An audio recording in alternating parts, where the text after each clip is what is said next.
미국 뉴저지주에 털이 거의 빠지고 얼굴에 흉한 흉터까지 있어서 꼭 괴물같이 보였던 개가 있었습니다. 거리를 어슬렁거렸던 개는 사람들의 신고로 수용소에 갇혔고 거기서 죽을 날만 기다리고 있었습니다. 그런데 사역사가 이 못생긴 개에게 특이한 행동을 발견했습니다. 이 개가 기러기만 보면 막 사정없이 지저대고 쫓아가는 것이었습니다. 사역사는 신문에서 기러기 떼 때문에 비행장이 큰 골치를 앓고 있다는 기사를 읽었습니다. 사역사는 그 개를 데리고 비행장을 찾아갔습니다. 비행장 측에서는 처음에는 대수롭지 않게 생각했지만 1년에 기러기를 쫓기 위해서 36억 원이 드는데 이런 손해를 감수하고 시험 삼아 개를 인수하기로 그렇게 계약을 했습니다. 그런데 놀라운 일이 벌어졌습니다. 그 개가 기러기를 쫓는데 정말 놀라운 능력을 발휘하는 것이었습니다. 비행장 측은 그 개에게 터빈이라는 이름을 지어주고 표창장까지 주었습니다. 이 못생긴 괴물같이 생긴 개가 1년에 36억 원을 벌어들인 셈입니다. 병들고 못생긴 개에게도 기러기를 쫓는 은사가 있었습니다. 은사란 하나님께서 주신 각자 개인에게 주신 특기나 자질을 말합니다. 우리에게도 분명히 하나님과 이웃을 위해 쓸 수 있는 은사가 있습니다. 하나님은 자신의 은사를 발견하고 그 은사를 겸손하게 하나님과 이웃을 위해 쓰는 사람에게 터빈과 같은 복을 주십니다. 할렐루야. 아멘. 본문은 말할 수 없는 그의 은사라는 제목의 말씀이에요. 이 시간 우리는 본문을 통해서 하나님이 우리에게 주신 은사와 선행의 결과가 무엇인지를 깨달으며 은혜를 받고자 합니다. 본문 6절 말씀 보십시다. 이것이 곧 적게 심는 자는 적게 거두고 많이 심는 자는 많이 거둔다 하는 말이로다 그랬습니다. 자, 사도 바울은 고린도 교회에 부재를 위한 연보를 하면 어떤 유익과 축복이 있게 되며 부재를 위한 연보를 어떤 자세로 해야 되는지를 말씀하고 있습니다. 고린도 교회는 사도 바울로부터 예루살렘 교회가 여러 해 극심한 가뭄과 흉년이 들어 많은 사람이 굶어 죽고 있다는 소식을 접하고 사도 바울의 권면을 듣고 예루살렘 교회를 돕기 위해서 부재를 위한 연보를 시작했습니다. 이런 소문이 나자 마게도냐에 있는 교회들도 앞다투어 연보를 하기 시작했습니다. 그런데 중간에 고린도 교회가 연보를 그만둔 거예요. 어떤 이유였는지 모르지만 연보를 하다가 그만두고 말았습니다. 이 소식을 들은 사도 바울은 편지를 써서 다시 연보를 시작했으면 좋겠다라고 권면을 했습니다. 이렇게 권면을 하면서 선행을 하게 되면 어떤 결과가 있느냐, 또 어떤 축복을 받게 되느냐라는 걸 설명해 주었어요. 남을 돕는 선행은 받는 사람도 유익이 되지만 주는 사람에게도 유익이 됩니다. 주는 자가 손해보는 것 같지만 사실은 오히려 주는 자가 복을 받게 됩니다. 사도행전 20장 35절은요, 주는 것이 받는 것보다 복이 있다라고 말씀했습니다. 뭐라고 말씀했습니까? 주는 것이 받는 것보다 복이 있다. 또 잠언서 19장 17절은요, 가난한 자를 불쌍히 여기는 것은 여호와께 구워드리는 것이니 그의 선행을 그에게 갚아주시리라 그랬습니다. 세상에 불쌍히 가난한 자를 돕는 자는 하나님께 구워주는 거래요. 그러니까 우리가 다른 사람을 가난한 자를 돕는 거는 하나님께 구워주는 거예요. 우리가 어떻게 하나님께 구워줄 수 있습니까? 근데 그렇게 가난한 자를 돕는 게 하나님은 하나님께 구워주는 것이다. 그럼 하나님께 구워주면, 하나님께 빌려주면 하나님은 반드시 갚죠. 갚아주는데 어떻게 갚는다고 했습니까? 성경에 보니까 30배, 60배, 100배로 갚아주겠다 라고 하나님은 말씀하세요. 그러니까 우리는 하나를 드렸는데, 하나를 빌려줬는데, 하나님은 우리에게 최소한 30배, 아니면 60배, 100배로 갚아주세요. 이거 손해보는 장사 아니에요. 그렇죠? 하나를 주면 30개를 준다? 엄청난 이득이에요. 그렇습니다. 하나님은 선행하는 자에게 반드시 그에게 갚아주십니다. 그래서 선행을 하는 자가 손해보지 않고 오히려 이익을 보게 만들어주십니다. 할렐루야. 아멘. 실제요, 제가 아는 예수 믿지 않은 사람도 있어요. 근데 이분이 그렇게 말합니다. 목사님, 제가요, 선한 일, 다른 사람이 구워주는 일, 다른 사람 돕는 일 했더니요, 저에게요, 생각지도 못했던 그런 놀라운 일들이 일어나요. 그래서 장사가 잘 되고요, 희한하게 잘 된다는 거예요. 안 믿는 사람도요, 하나님 말씀대로 이렇게 하게 되면요, 하나님의 놀라운 축복을 주십니다. 그러면 우리 믿는 사람들이 하나님 말씀에 순종하게 되면 더 큰 축복을 허락해 주시죠. 바로 그겁니다. 사도 바울은 이 선행을 농사의 이치를 통해서 우리에게 말씀을 주고 있습니다. 적게 심는 자는 적게 거두고 많이 심는 자는 많이 거둔다는 것입니다. 이것은 당연한 것입니다. 선행은 이런 농사의 이치와 같습니다. 농촌에서는요, 봄에 씨앗을 뿌리거나 심습니다. 가령 가을에 벼를 수확하기 위해서는요, 농촌에서는 봄에 종자 벽씨를 뿌려서 모종을 합니다.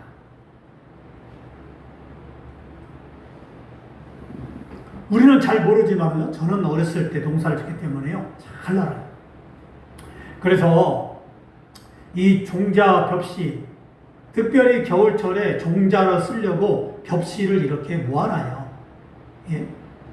그래서 그 벽씨를 이제 모내기를 할 때면 소금물에 담가줍니다. 잠깐 담가놔요. 그게 종자 벽씨. 그래서 어떻게 하냐, 그걸 이제 모내기 할 곳에 뿌려놓습니다. 뿌려놓으면 그렇게 모종을 하는 거예요. 자, 뿌려진 벽씨가 10cm 정도 자라게 되면 그 벽씨 자라게 된 그것을 논에 부드럽게 갈아 놓은 논에 이항기를 통해서 심습니다. 자, 이것을 우리는 뭐라고 하냐면 모내기다. 그래서 옛날 이항기가 없을 때는요, 다 손으로 심었어요. 근데 이제 이항기가 나온 뒤에는 다 이항기라는 기계로 그 모내기를 하게 됐죠. 자, 이렇게 모내기를 한 후에 가을까지 잘 가꾸어지면은 몇 배로 농사를, 열매를 거두게 되냐? 100배요. 100배. 또, 시감자 하나를 반으로 잘라서 봄에 땅속에 심어 놓으면은 여름에 하지가 되어서 하지감자를 거두게 됩니다. 하나를 반으로 잘라가지고요, 시감자를 하나 심었는데요, 나중에 하지가 되어서 하지감자를 캐게 되면 땅속에 주렁주렁 열매가 나와요. 하나에서도 반절을 심었는데 30개 이상이 나옵니다. 놀랍죠? 야, 이거 어떻게 이게 하나가 이렇게 많이 내? 그게 하나님의 법칙이에요. 하나님이 그렇게 하시는 거예요. 자, 농부는요, 땅속에 심는 거예요. 심어놓은 봅니다. 그거 할 수 있는 건 없어요. 땅속에 심어놓고 거름을 주고 기다리는 거예요. 농부가 가가지고 그 땅속에 심어놓은 그 감자를 막 자라게 막 합니까? 절대 못해요. 그게 자라게 하고, 그게 이제는 나와서 열매를 맺게 하는 거는 하나님의 능력이에요. 자, 이렇게 됩니다. 그래서 최소한 감자도 30개를 거두게 됩니다. 그러면 많이 거두고 많이 거두고 싶으면은 많이 심으면 됩니다. 많이 심을수록 많이 거두게 되는데 땅은 거짓말을 하지 않는다는 옛 어른들의 말이 맞습니다. 그렇습니다. 땅은 절대 거짓말을 하지 않습니다. 심은 대로 거두게 됩니다. 이것은 남을 돕는 선행도 마찬가지고 신앙생활도 마찬가지입니다. 옛날에 우리나라가 아주 가난하게 살 때가 있었어요. 이 가을철에 수확을 하고 나면 겨울이 지나서 봄에 씨앗을 뿌리기까지 먹을 것이 없어요. 그걸 뭐라고 하냐면 보릿고개다, 충군기다 라고 말합니다. 그래서 저도 보릿고개를 없었지만은요, 저의 어머니, 아버지는 보릿고개를 겪었어요. 그럼 보릿고개가 어떻게 하냐? 먹을 게 하나도 없어요. 근데 뭐가 남아있냐? 씨감자, 그 다음에 씨, 벼씨, 농사를 지어는 벼를 심을 수 있는 그런 벽씨도 씨벽씨 남아있어요. 자, 사람들은요, 이 보릿고개 때 먹을 것이 없어가지고요, 가서요, 소나무 몸통을 벗겨요. 산에 가서 소나무를 이렇게 벗기면은 그 몸통, 그 단단한 껍질 속에 부드러우게 하얗게 된 그런 껍질이 나와요. 그런 껍질을 다 벗겨다가 그걸 가지고 이렇게 삶아요. 예, 삶아가지고 그걸 이렇게 먹는 거예요. 그러면 삶아서 먹으면 어떻게 합니까? 이게 닭도 없거니와 속에 들어가면요, 배탈이 나요. 예, 배탈이 나요. 그 다음에 이제 그 논에 가면요, 녹색풀이라는 것이 있어요. 많이 나요. 그걸 못 먹는 풀이에요, 사실은. 근데 그걸 이렇게 가면은, 이렇게 딱 하면은 열매가 이렇게 걷어져요. 조그마한 열매. 그리고 그 열매를 가져다가 삶아 먹어요. 그것도 역시 배탈나요.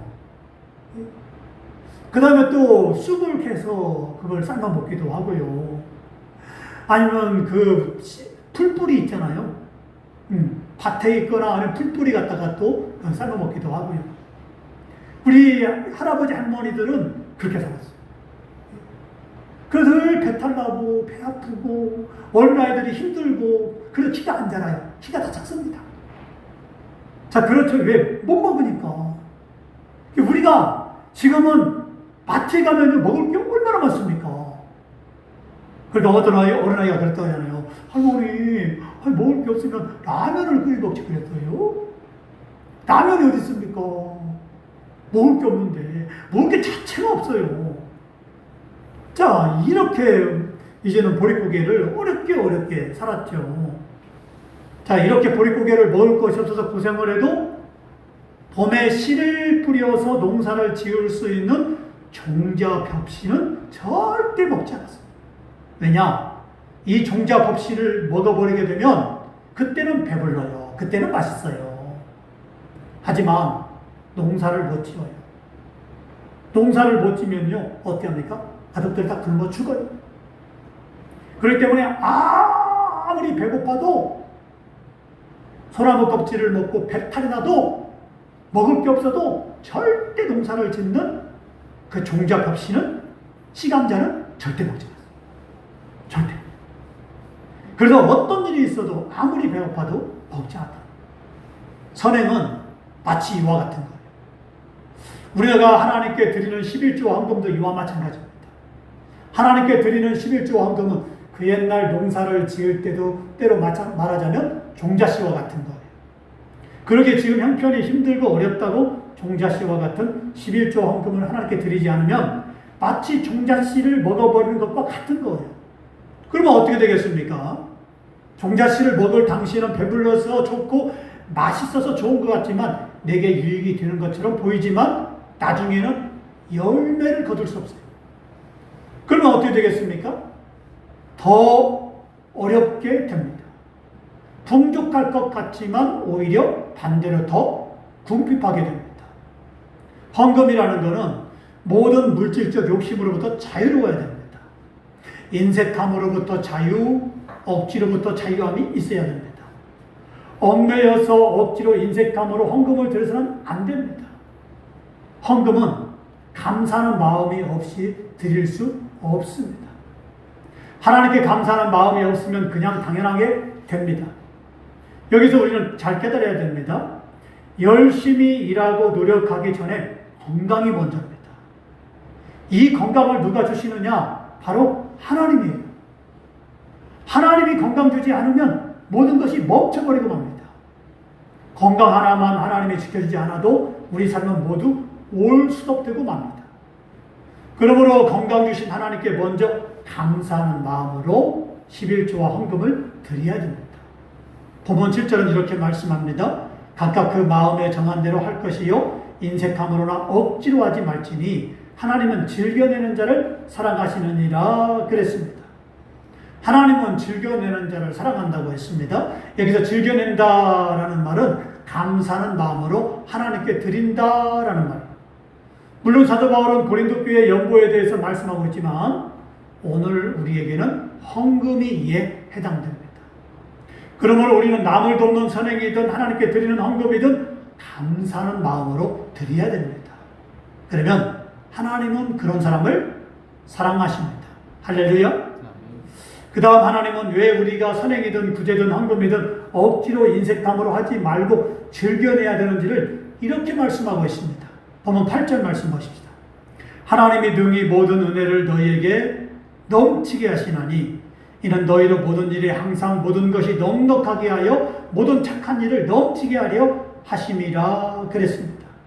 하나님은 사도 바울을 통해서 고린도 교회 성도들이 예루살렘 교회를 돕기 위해서 연보를 하게 되면 모든 은혜를 넘치게 해주실 것이다라고 말씀합니다.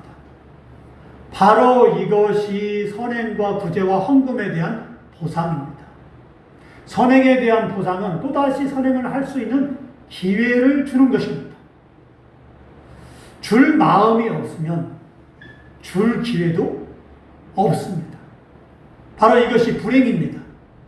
하나님께 드리는 헌금도 마찬가지입니다. 내가 드릴 마음이 없으면 드릴 기회도 받을 수 없습니다. 그러니 우리는 언제나 무엇을 하든 믿음으로 해야 됩니다.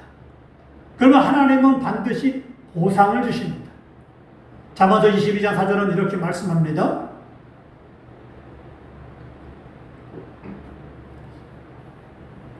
겸손과 여호와를 경외함의 보상은 재물과 영광과 생명이니라 그랬습니다. 그죠? 세상에 공짜가 없듯이 하나님의 일에는 공짜가 없어요. 심는 대로 거두게 하십니다. 뿌린 대로 거두게 하십니다. 적게 심으면 적게 거두게 하시고 많이 심으면 많이 거두게 하십니다. 그러므로 우리는 심으려면 많이 심고 많이 거둬야 됩니다. 그러면 왜 하나님께서 이렇게 보상을 주시는 것입니까? 우리로 하여금 모든 일에 항상 넉넉하여 모든 착한 일을 넘치게 하려 하기 때문에 그렇습니다. 결론은 우리가 하나님과 이웃을 향해 많이 심으면 많이 거두게 된 것입니다. 그러므로 항상 넉넉하고 축복된 삶을 살기를 원하신다면 하나님과 이웃을 향해서 많이 심으시기 바랍니다. 할렐루야. 아멘. 본문 10절로 12절 말씀을 보면요. 심는 자에게 씨와 먹을 양식을 주시는 이가 너희 심을 것을 주사 풍성하게 하시고 의의 열매를 더하게 하시리니 많은 감사로 말미암아 넘쳤다 그랬습니다. 시 중에 가장 작은 씨가 겨자씨입니다. 그런데 이 겨자씨를 심으면 3m, 4m까지 크게 자랄 뿐만 아니라 많은 열매를 맺습니다. 제가 겨자씨를 보니까요. 겨자씨를 직접 보니까 겨자씨는 배추씨만 하더라고요. 그 배추씨가 얼마나냐? 우리가 점을 이렇게 찍지 않습니까? 여기 보면 우리가 이렇게 책에나 아니면 프린트물 뽑을 때 우리가 보면은 그랬습니다 하고 책에도 다 한 다음에 뭐가 찍어져 있죠? 그 다음에 점이 찍어져 있잖아요. 배추씨가 그 점만 해요. 그럼 배추를 우리가 심으면 배추가 한 이만하게 자라잖아요.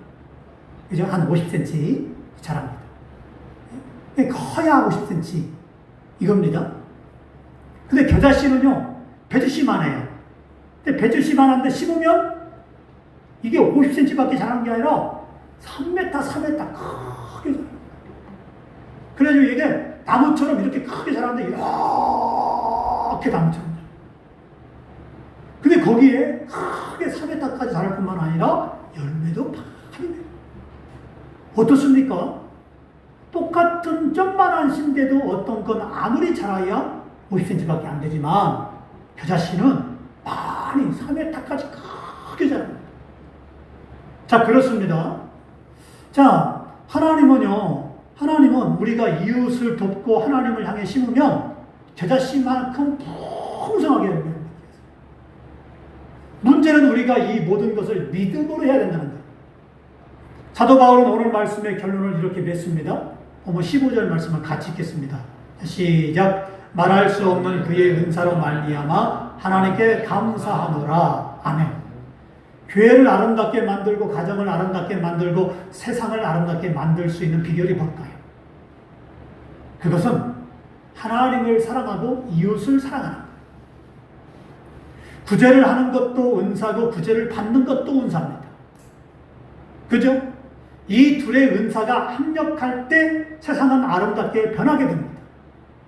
그러니까 주는 것도 은사고 받는 것도 은사예요. 근데 이 둘이 합력하여 선을 이룰 때 세상은 아름답게 변하는 거예요.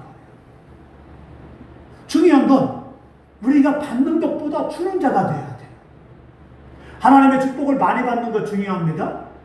많이 받을수록 좋죠. 하지만 중요한 건 내가 받음으로 끝나서는 안 됩니다. 하나님의 축복과 하나님의 은혜를 받았으면 그에 못지않게 하나님께 내가 드리는 것도 있어야 돼요. 어떻게? 감사합니다 하나님 하고 드려야 돼요.